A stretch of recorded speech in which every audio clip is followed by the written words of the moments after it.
Hello बच्चों, कैसे हो आप लोग। मैं इरफान, आपका भैया इरफान। और आज से हम लोग लेकर आए रियल नंबर।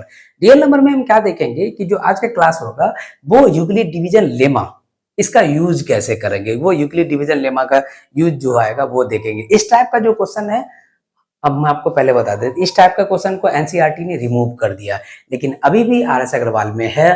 ठीक है, जब आरएस अग्रवाल में है, शर्मा जी में, या न शर्मा जी में भी होगा, आरडी शर्मा में, तो हम क्यों ना इसको पढ़ ले। ठीक है, पढ़ने से कोई खराबी तो नहीं होगा, नहीं ना। हो सकता है कि क्या पता सीबीएसई का मूड चेंज हो, इस तरह का क्वेश्चन दे दे, है ना, जैसे पिछले बार किया था। क्योंकि सीबीएसई कंप्लीट रूप से एनसीईआरटी नहीं देता, पूरा कंप्लीट रूप से एनसीईआरटी देता नहीं, तो अग्रवाल से देता या शर्मा जी से दे देता। तो हम क्या करते हैं कि कंप्लीट इसको क्वेश्चन को देख लेते हैं, जो भी टॉपिक होगा सबको देखेंगे। बोल क्या रहा है कि show that any positive integer, आपको ये शो करना है कि कोई पॉजिटिव इंटीजर जो है वो क्यू 3q के फॉर्म में होगा, या 3q+1 के फॉर्म में होगा, या 3q+2 के फॉर्म में होगा, फॉर सम इंटीजर q के लिए। ठीक है, हम ध्यान से समझते हैं।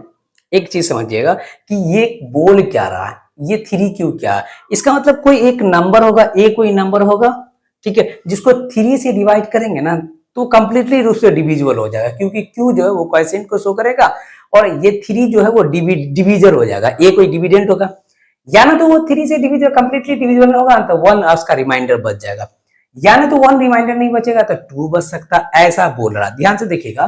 तो हम क्या बोलना चाह रहे हैं, ध्यान से देखते चलते हैं, सॉल्यूशन देखते हैं। इसको हम मानेंगे कैसे, देखिए, लेट अस एज्यूम, हम मान के ये चलते हैं कि लेट अस एज्यूम ए कोई है, A be any arbitrary positive integer मान लेते हैं।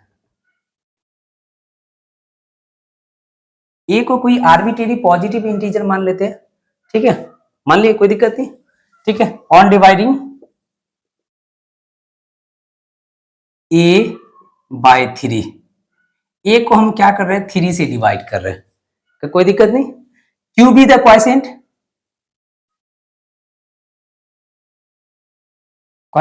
एंड आर क्या है, रिमाइंडर है। ठीक है, आर आपका रिमाइंडर हो जाएगा। ठीक है, क्वेश्चन हो गया, रिमाइंडर हो गया, कोई दिक्कत नहीं ना।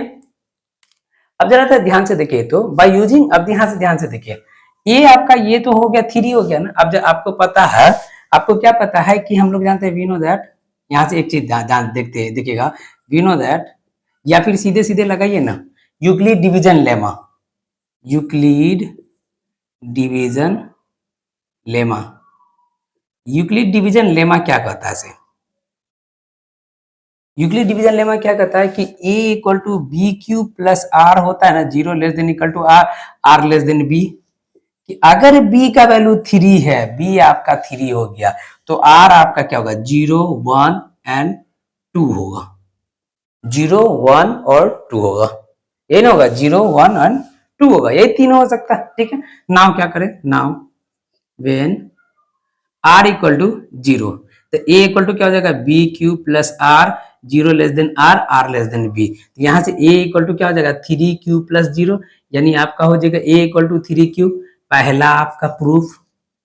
दूसरा में हम यहां से देखेंगे, दूसरा के ध्यान से देखिएगा, now A R equal to 1 ले लेते हैं, तो ए इक्वल टू क्या हो जाएगा, B Q plus R, 0 less than equal to R, R less than B, तो एक इक्वल टू क्या हो जाएगा, 3q+1, ये दूसरा भी प्रूफ हो गया, ये ना।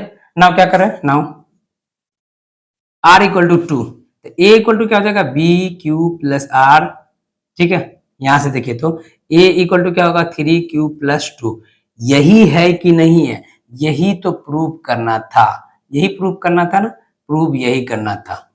ठीक है, इस तरह का क्वेश्चन हम आपको फिर से बता रहे हैं, ध्यान से समझिएगा, इस तरह का क्वेश्चन सीबीएसई मतलब एनसीईआरटी ने रिमूव कर दिया। जब एनसीईआरटी रिमूव कर दिया उसे कोई मतलब नहीं, आपको पढ़ना है। क्यों, क्योंकि इस साल जो पूछा गया था सेट 3 में, उसके अकॉर्डिंग हम तो बोलेंगे कि जितना भी टॉपिक है सबको पढ़ लीजिए। अभी आपको पढ़ते ही चलना, एकदम आराम से पढ़ते चलिए, वैसे भी ज्यादा टॉपिक है नहीं, पढ़ लीजिएगा तो कोई खराबी नहीं करेगा। ठीक है, इसको उतारिए, आगे देखते हैं। चलिए इस क्वेश्चन को देखते हैं, एकदम सेम क्वेश्चन है, क्वेश्चन वैसा ही है जैसा इससे पहले वाला था, देख रहे हैं इसमें। लेकिन क्या बोल रहा है कि यहाँ पे दो चीज ऐड किया, एक ही क्वेश्चन में दो बना दिया। एक तो बोल रहा है कि so that every positive even integer, यहाँ पे इवन इंटीजर जो है वो आपको 3q और 3q+2 के फॉर्म में होगा। क्यों? यहाँ ध्यान से देखिए, 3q क्यों होगा और 3q+2 के फॉर्म में ही क्यों होगा, या 3q+1 के फॉर्म में क्यों नहीं होगा? इवन की बात करें तो 3q और 3q+2 के फॉर्म में ही क्यों होगा, और जब ऑड की बात करेंगे तो 3q+1 के फॉर्म में क्यों होगा? जरा ध्यान से समझिए कि ये जो है 3 जो है वो b हो गया, यानी किसी एक को अगर हम 3 से डिवाइड करेंगे तो क्वोशिएंट मेरा क्या आ जाएगा? q आएगा, रिमाइंडर आपका r आएगा। ठीक है, तो पॉजिटिव यहाँ पे ध्यान से समझिएगा कि ए को अगर हम किसी से डिवाइड कर रहे हैं तो आएगा BQ+R आएगा, आएगा कि नहीं आएगा?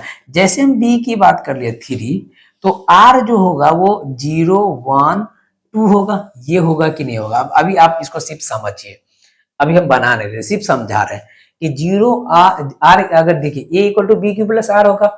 ठीक है, यहाँ पे लिख देते 0 < R, R b, ये होता है ना यूक्लिड डिवीजन लेमा। तो यहाँ से देखिए अगर b का वैल्यू 3 है तो r 0 1 2 ही होगा। ठीक है, लेकिन हमको बोल रहा है कि positive odd integer, positive even integer की बात करें तो इवन तो 0 होगा 1 2 होगा, 0 और 2, यानी 0 और 2 की बात करेंगे तो a = क्या होगा? 3q+0। जब हम r का वैल्यू 0 लेंगे तो यानी a = क्या हो जाएगा? 3q हो जाएगा। जब हम क्या करेंगे r का वैल्यू 2 लेंगे तो a = क्या होगा? 3q+2 ही होगा। ये किसके लिए? पॉजिटिव, ठीक है, इवन इंटीजर के लिए। ये किसके लिए? पॉजिटिव इवन इंटीजर के लिए। ये दोनों जो आएगा, ये दोनों पॉजिटिव इवन इंटीजर के लिए, क्योंकि इवन आपको यही दोनों है। ऑड इंटीजर के लिए हमको क्या करना पड़ेगा? ऑड, तो यहाँ पे कौन है जी? ऑड सिर्फ 1 है, तो यहाँ पे आपको क्या जाएगा? a = 3q+1 आएगा। देखिए यही तो हमको प्रूव करना था, यही करना था ना। इसको आप अपने से बना लीजिएगा, ये हम आपको समझा दिए, इसको आप बना ही लीजिएगा। यानी क्या बोल रहा है, फिर से एक बार और क्वेश्चन को समझते हैं। क्वेश्चन बोल क्या रहा है और हमको इसमें करना क्या? क्वेश्चन ये बोल रहा है कि पहला, इसमें 2 क्वेश्चन दे दिया। पहले क्या बोल रहा है कि आपको ये प्रूव करना है, शो करना है कि so that every positive even integer is of the form of 3q और 3q+2, है ना? या तो वो 3q के फॉर्म में होगा, नहीं क्या बोल रहा है कि एवरी पॉजिटिव इवन इंटीजर, या तो वो 3q के फॉर्म में होगा या तो 3q+2 के फॉर्म में होगा। ठीक है, ये हमको इवन इंटीजर के लिए बात करें। ऑड इंटीजर की अगर हम बात करेंगे, ऑड इंटीजर तो वो 3q+1 के फॉर्म में आएगा। अच्छा, इसी में अगर हमको एक और चीज दे दे कि ऐसा दे दे कि 6 की दे दे, यानी b का वैल्यू अगर आपको दे दे 6, ठीक है, ये क्वेश्चन हमको चेंज कर दे। क्वेश्चन क्या बोल रहा है कि आपको प्रूव करना है टू सो दैट, है ना, है ना, सो दैट, ऐसा क्वेश्चन दे देता कि so that any odd, any positive, ठीक है, एनी पॉजिटिव ऑड इंटीजर, ठीक है, ऑड इंटीजर जो है ये किस फॉर्म में होगा? Is of the form 6q+1। Odd integer की बात कर रहे हैं, 6 ले रहे हैं, b का वैल्यू जैसे 6 ले रहे हैं, r का वैल्यू क्या आ जाएगा? वो 0 1 2 3 4 5, यानी हमको ऑड की बात करेंगे, ध्यान से देखिएगा, 1 आएगा, 3 आएगा और 5 आएगा। 1 6q+3 और किस में होगा? 6q+5 के फॉर्म में होगा। ये आपको, ये भी आपको बना लेना है। क्या बोलना है कि so that any positive odd integer is of the form 6q+1 6q+3 और 6q+5 के फॉर्म में होगा। इस तरह का जितना भी क्वेश्चन है वो यूक्लिड डिवीजन लेमा का यूज करके बनाना है, उसको आप अपने से बना ही लीजिएगा। जी हम आपको क्या बोले कि बना लीजिएगा तो ठीक रहेगा। अच्छा, इसी को अगर ऐसा बोल देता कि ऑड था तो इस फॉर्म में आएगा। क्यों आएगा बोले? अभी आपको पता है ना, क्योंकि b का वैल्यू जैसे ही आपको 6 आ गया तो r का वैल्यू 0 1 2 3 4 एंड 5 आता, यही आएगा r का वैल्यू। और हमको ऑड की बात कर रहे हैं, ये तो ओवरऑल की बात कर रहे हैं कि ओवरऑल ये होता, लेकिन हमको ये क्वेश्चन बोल रहा है ऑड की, तो ऑड में कौन आता? ऑड नंबर में r का वैल्यू हो जाता 1 3 एंड 5, यही ना होगा जी। पहला 1 लेते तो ये आता, 2 3 लेंगे तो ये आएगा, 5 लेंगे तो ये वाला आएगा। अच्छा, हमको इसी में बोल देता कि इवन का, इवन नंबर, तो इवन नंबर किस फॉर्म में हो जाएगा? या तो 6q का रहता इसको, या तो 6q+2 होता, या 6q+4 होता। क्यों? क्योंकि इवन की अगर बात करेंगे तो इवन इवन इवन, समझ रहे हैं, इवन इवन ये 3 आता, ऑड की ये आएगा, ऑड ये वाला आएगा, इवन ये आएगा। तो इस तरह का जितना भी क्वेश्चन रहेगा कोशिश करना है कि पूरा बनाने का, भले आपके एनसीईआरटी में दिया हो या ना हो, उसे कोई मतलब नहीं है। अग्रवाल में दे दिया, अग्रवाल के एग्जाम्पल में जरूर होगा, एग्जाम्पल सॉल्व कर लेना, जहां भी ऐसा क्वेश्चन दिखे बनाना है। गारंटी नहीं है, सीबीएसई का गारंटी नहीं है। जैसे इस बार सेट 3 में क्या क्या देखबे किए, कुछ दे दिया एकदम, अब दिमाग लगाते रहो, है ना, थोड़ा सा इधर उधर चेंज करके बना देगा। ठीक है, तो हम क्या करेंगे, पूरा सभी चीज को लेके चलेंगे। ठीक है, कल आपको इसे आगे और बताएंगे, सारा चीज बताएंगे। अगर आपको अच्छा लगेगा तो जरूर बताइएगा। थैंक यू, धन्यवाद, आज के लिए इतना ही।